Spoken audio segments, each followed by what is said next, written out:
இப்போ ஜென்ரலா ஒரு கார்பன்ல இது ஆல்ரெடி ஒரு ஹைட்ரஜன் இருக்குது கரெக்டா? இதுல ஒரு ஹைட்ரஜன் ஏதாவது ஒரு அல்கைல் குரூப்ஸ் இல்லைன்னா ஒரு அரைல் குரூப் ஆர் டேஷ். அப்போ இங்கே எடுத்து ஏதாவது ஆர் டேஷ் ஆர்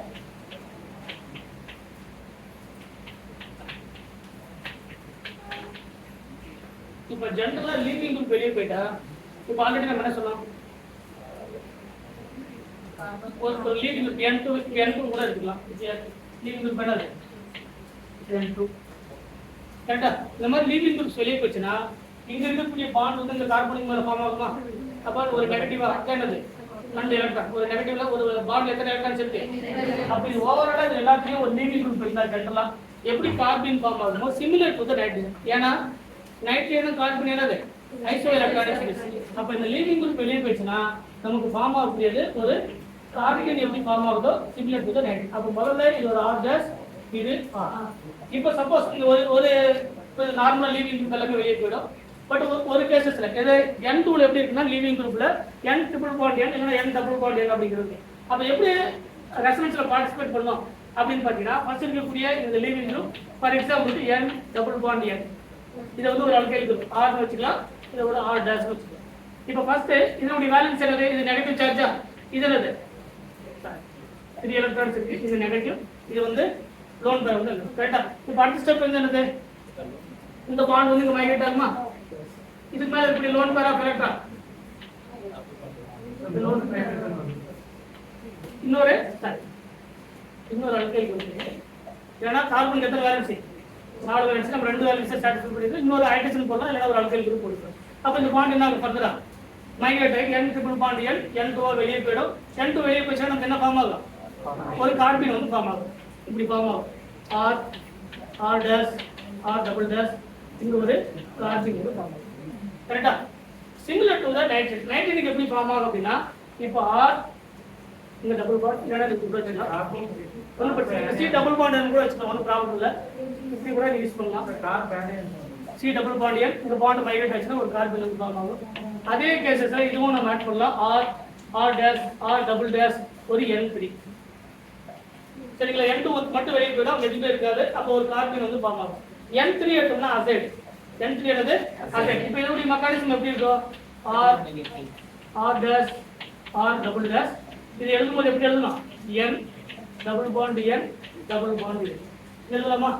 இப்போ இதுல இதோட இது நெகட்டிவா? ஏன்னா வேலன்ஸ் எத்தனை இருக்கணும்? இது இருக்கணும். இப்போ இதோட வேலன்ஸ் பிளஸ். கரெக்டா?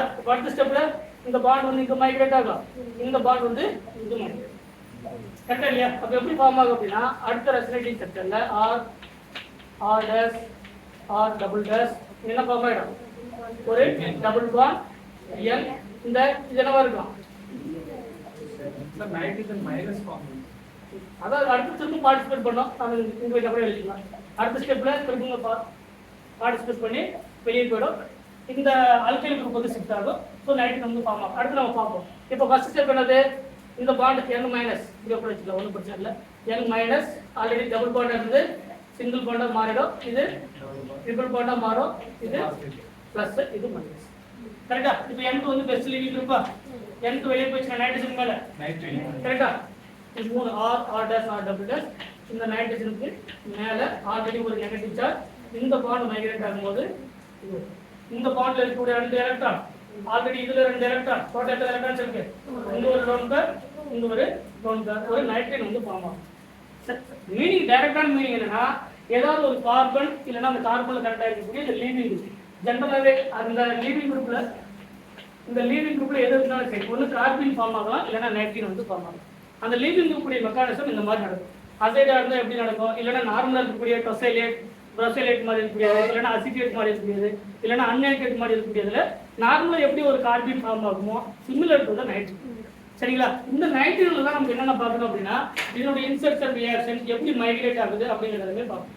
சரிங்களா? ஜெனரேஷன்லாம் கேட்கறதுல அந்த ஜெனரேஷன்ல ரொம்ப முக்கியமாக கேட்கக்கூடியது என்னன்னா அதில் ஒரு டிஆர்பியில் கேட்டது வந்து ஐசோசைனேட்லேருந்து என்ன ப்ரிப்பேர் பண்ணுறாங்க, கார்பன் நைட்ரேட் அந்த மாதிரி கேட்பாங்க. அதே மாதிரி அசைல் அசைடு தான் கேட்டது கொஸ்டின்.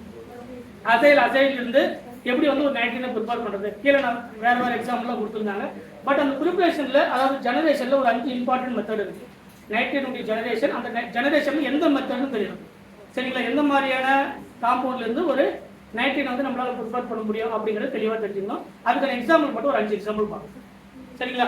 இப்போ சிம்பிள் என்னன்னா ஒரு கார்பனில் லீவிங் குரூப் இருந்தால் லீவிங் குரூப் வெளியே போச்சுன்னா ஒரு கார்பன் எப்படி ஃபார்ம் ஆகுதோ அதே மாதிரி நைட்ரேனில் ஒரு carbon directly connected to the nitrogen, அதுலேருந்து லீவிங் குரூப் வெளியே போய்ட்டு அதுக்கு என்ன கிடைக்கும், ஒரு நைட்ரேன் வந்து கிடைக்கும். சரிங்களா? இது ஜென்ரலாக லீவிங் குரூப்பை பேஸ் பண்ணி வரக்கூடிய ஜெனரேஷன். சரிங்களா?